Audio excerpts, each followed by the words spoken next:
नमस्कार प्रेक्षकांनो, या मालिकेच्या येणाऱ्या भागामध्ये अतिशय रोमॅन्टिक आणि वळण घेणारा ट्विस्ट आपण पाहणार आहोत. आणि त्यामध्ये आता घडलेल्या दोन भयानक घटनेत पुन्हा एकदा स्वानंदीने आता अंशुमनला कंपनीत येण्यासाठी आता नकार देताच इकडे आता मलिकाचा जीव कसा भांड्यात पडतो. आणि त्यानंतर मात्र इकडे ज्या वेळेस आता आनंद हा कंपनीत येत नसतो त्याच वेळेस इकडे आता समरला काम करणं किती अवघड जातं आणि किती त्रास होतो. आणि त्यानंतर आता अशी एक घटना घडते की जेणेकरून आनंद नसल्यामुळे कंपनीला 1 करोडचा लॉस झाल्याचे आता जेव्हा समोर येते आणि महत्त्वाच्या डील्स आनंद नसल्यामुळे आता कंपनीला मिळू शकल्या नाही, हे आता समोर येताच आता नवीन माणूस, विश्वासू माणूस आता असा कोण घ्यावा की जेणेकरून आपल्या कंपनीला त्यापासून फायदा होईल,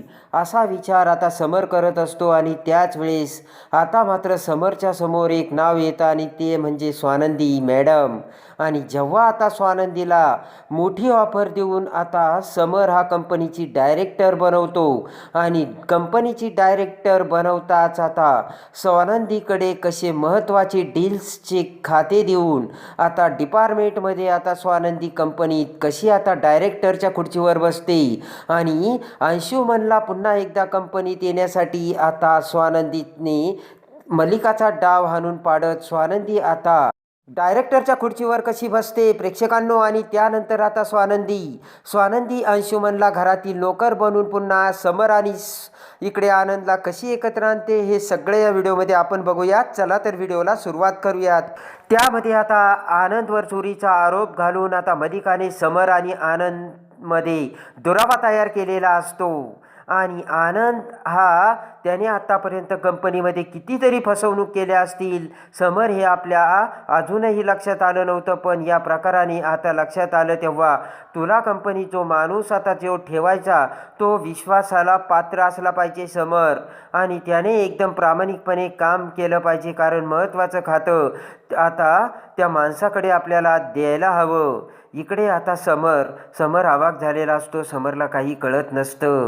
त्याच वेळेस आता डाव साधून वेळ साधून मलिका म्हणते की समर, तू एक काम कर ना, तू आता खूप एकटा पडलाय, तुझ्या डोक्याला खूप कामाचा आता प्रेशर येणार आहे आणि मला तुझं हे अशी अवस्था बघवत नाही. अरे तू किती त्रास करून घेणार आहे स्वतःला, त्यापेक्षा एक काम करणारे समर, तू आपल्या अंशुमनला पुन्हा कंपनीत घेऊन टाक.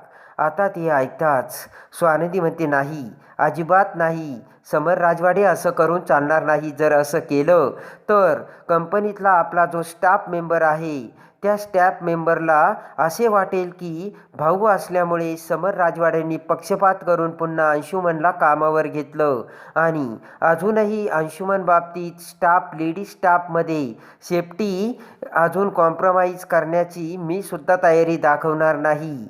अंशुमन जर कंपनीत कामाला आला तर आता स्टाफचा एकदा गैरसमज होईल, हे आता स्वानंदी समरला सांगते. समरला स्वानंदीचे म्हणणे पडते. स्वानंदी मॅडम, तुम्ही अगदी बरोबर बोलताय.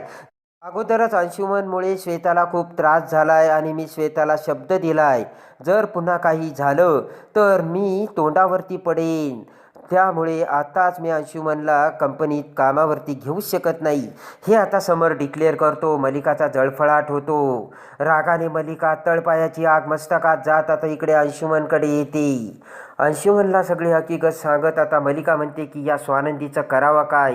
दिवसेंदिवस ही स्वानंदी खूप डोईजड होत चालली. राजवाड्यांचे दागिने जेव्हापासून हिच्या गळ्यात पडले ना, त्या वेळेपासून ही पंख फडफडायला लागली. अंशुमनला सुद्धा राग येतो. अंशुमन म्हणतो, मॉम तू काळजी करू नकोस, तिचे पंख ना मी कसे छाटून टाकीन ते तू बघतच राहा. इकडे आता समर दुसऱ्या दिवशी त्याची कामाला सुरुवात होती. आता नेहमीसारखी आज कंपनीत काय वेळापत्रक आहे, काय काय करायचं याची डिटेल्स आनंद दररोज समरला देत असतो. पण आता आनंद नसल्यामुळे समरला काही डिटेल्स भेटत नाही. आणि समर कंपनीत रिसेप्शनिस्टला फोन करतो. रिसेप्शनिस्ट म्हणते, सॉरी सर, पण मला आनंद सर डिटेल्स देत होते, त्यांच्याकडून कोणतीही डिटेल्स आलेल्या नाही आहेत म्हणून वेळ लागतोय. समर म्हणतो की एकटा आनंद कंपनी चालवतोय काय, आणि तो जर नसेल तर सगळी कंपनी बंद पडणार आहे का, ते काही नाही. मला बाकीचं माहीत नाही, मला सगळ्या कामाची डिटेल्स ताबडतोब पाहिजे. तर आता रिसेप्शनिस्ट म्हणते की ठीक आहे सर. आता कंपनीमध्ये आनंद सगळं काही मॅनेज करत असतो, प्रत्येक स्टाफ मेंबरकडे त्यांचे कामं देत असतो. पण आता आनंद हा एकदम सेंट्रल दुवा असल्यामुळे आणि आनंद आता कंपनीत नसल्यामुळे सगळ्या स्टाफलासुद्धा कामाचा त्रास होत असतो. इकडे आता अंशुमनच्या सुद्धा तळपायाची आग मस्तकात गेलेली असते. जिकडे तिकडे अंशुमनला आता स्वानंदीची आठवण स्वानंदी दिसत असते आणि रागाने उफाळून येत आता पटकन आता काय करावं हे अंशुमनला कळत नसतं. आणि अंशुमन आता तिथे जारमधून पाण्याचा ग्लास घेऊन तो खाली सांडतो आणि रोहिणीला म्हणतो हे पुसून घे. तर त्याच वेळेस स्वानंदी तिथे येते आणि म्हणते की ती का पुसेन? अंशुमन हे तुझं काम आहे, तू पाणी सांडलंयस आणि अजूनही तुझी शिक्षा संपलेली नाही आहे. अंशुमन हसू लागतो आणि म्हणतो कोणती शिक्षा? स्वानंदी वहिनी गेली, संपली ती शिक्षा, आता मी इथला राजा झालोय. तर तेवढ्यात पाठीमागून समर तिथे येतो आणि म्हणतो की अंशुमन तुझी शिक्षा अजून संपलेली नाही. कोण म्हणतं तुझी शिक्षा संपली? जोपर्यंत स्वानंदी मॅडम म्हणत नाही तोपर्यंत तुझी शिक्षा संपणार नाही. आणि त्यांनी तुला जे काम सांगितलं ते निमूटपणे करायचं, कळलं का? ताबडतोब स्वानंदीकडे बघत समर म्हणतो की स्वानंदी मॅडम यांना काय काम सांगायचं ना ते त्याला देऊन टाका. स्वानंदी म्हणते की आत्ता जो पाण्याचा ग्लास सांडलायस ना अंशुमन तू, सगळं त्या बदल्यात किचन शॉप फ्लोअर सगळं काही झाडू पोछा घेऊन साफ करायला लागायचं निमूटपणे. आता उंदरासारखा अंशुमन खाली बसतो आणि सगळं काही कपडा घेऊन साफ करू लागतो. मलिकाला तर आता काय करावं काय नाही कळतच नसतं. आणि अखेर स्वानंदीने फडफड करणाऱ्या अंशुमनला उंदीर बनवून आता घरकामाचा घर नोकर बनवलेलं असतं. इकडे आता समर हा कंपनीत जातो. कंपनीत समरची त्रेधा उडते, त्रास होऊ लागतो. वेळेवरती कोणतेही कामं होत नसतात. आनंद नसल्यामुळे आता महत्त्वाच्या मीटिंग्स, महत्त्वाचं मॅनेजमेंट्स, महत्त्वाच्या डील्स सगळं काही खोळंबलेलं असतं. लवकरात लवकर आता आपल्याला माणूस घ्यायला हवा. आणि आता समरसुद्धा शरणागती पत्करायला तयार नसतो. आणि आता एवढ्या लवकर हुशार माणूस भेटणार कसा असा विचार करत असताना समोर स्वानंदीचं नाव येतं. समर म्हणतो एवढ्या लवकर फक्त एकच मॅडम या सगळं काही व्यवस्थित करू शकतील आणि ते म्हणजे स्वानंदी मॅडम. आणि ताबडतोब फोन करून आता समर स्वानंदीला कंपनीत बोलावतो. स्वानंदी म्हणते काय काम आहे राजवाडे? समर म्हणतो की फोनवर बोलायलाच हवं का? आत्ताच्या आत्ता कंपनी त्या तक्रार निवारण अधिकारी आहेत ना कंपनीच्या तुम्ही, तेव्हा तुम्ही लवकर या. स्वानंदी म्हणते ठीक आहे. स्वानंदी कंपनीत येते. इकडे आता समर सगळ्या स्टाफला बोलावतो आणि म्हणतो की हे बघा आनंद आता सध्या आपल्या कंपनीमध्ये येत नाही आहे, पण आता त्यामुळे सगळी कामं रखडलेली आहेत, खोळंबलेली आहेत. तर मला काय वाटतंय की आता सध्या हे महत्त्वाचं खातं स्वानंदी मॅडमकडे दिले तर चालेल का? सगळा स्टाफ खुश होऊन होकार देतो. आणि ताबडतोब आता स्वानंदी तिथे येते. तर सगळा स्टाफ स्वानंदीला आता ते महत्त्वाचं खातं घेण्यासाठी आग्रह करतात. स्वानंदी म्हणते की अहो मला हे नवीन आहे, मला नाही जमणार. तर समर म्हणतो तुम्ही काही काळजी करू नका, तुम्हाला आपला स्टाफ सगळं काही व्यवस्थित समजावून सांगेन. स्वानंदी म्हणते ठीक आहे, मी दररोजचे 4 तास कंपनीत येत जाईल.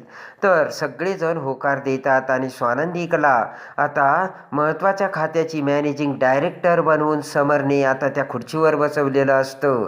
आणि समरने सगळ्यात मोठा भयानक निर्णय घेतलेला असतो आणि स्वानंदीला कंपनीत डायरेक्टरची खुर्ची मिळालेली असते. इकडे आता समरने आता स्वानंदीला कंपनीत आनंदची जागा दिली हे कळता क्षणी मलिका अंशुमनचा मोठा जळफळाट होतो. मलिका डोक्याला हात लावते आणि म्हणते आता तर संपलंच अंशुमन. अरे त्यात मी तुझं नाव सुचवलं होतं, समरला सांगितलं होतं आपल्या अंशुमनला कंपनीत घे, पण हे उलटंच होऊन बसलं.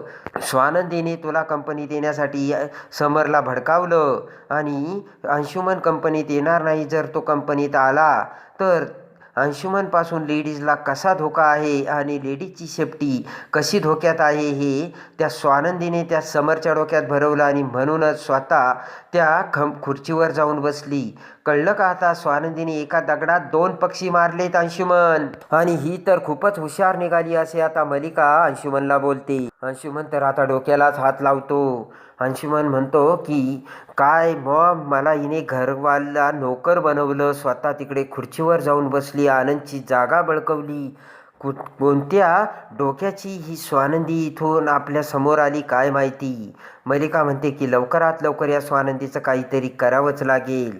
इकडे आता सगळेजण आता स्वानंदीचं कौतुक करून स्वानंदीचं आता वेलकम करतात आणि स्वानंदीने आता बोर्ड ऑफ डायरेक्टरमध्ये महत्त्वाची खुर्ची मिळवलेली असते. तर आता स्वानंदी कंपनीची आता अधिकार कंपनीचे आपल्या हातात घेऊन आता अंशुमनला घराचा नोकर बनवून आनंदी आता मॅनेजिंग डायरेक्टरच्या खुर्चीवर बसलेली असते. आणि मोठ्या हुशारीने आता स्वानंदी कंपनीत कशी पुन्हा सगळ्या व्यवहार पूर्ववत करते. आणि इकडे मात्र आता कंपनीत महत्त्वाच्या डील्स मीटिंग्स आणि सगळ्या क्रॅक होऊन ज्या 1 कोटी रुपयाचा लॉस झालेला असतो, तो लॉस आता स्वानंदी कशी भरून काढणार.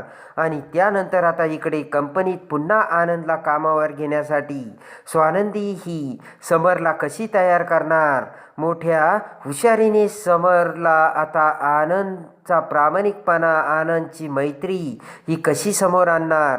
आणि पुन्हा एकदा समर आणि आनंदला स्वानंदी कशी एकत्र करणार. प्रेक्षकांनो, हे बघण्यासाठी आणि या मालिकेच्या डेली अपडेटसाठी आपल्या चॅनलला लाईक करा, सबस्क्राईब करा.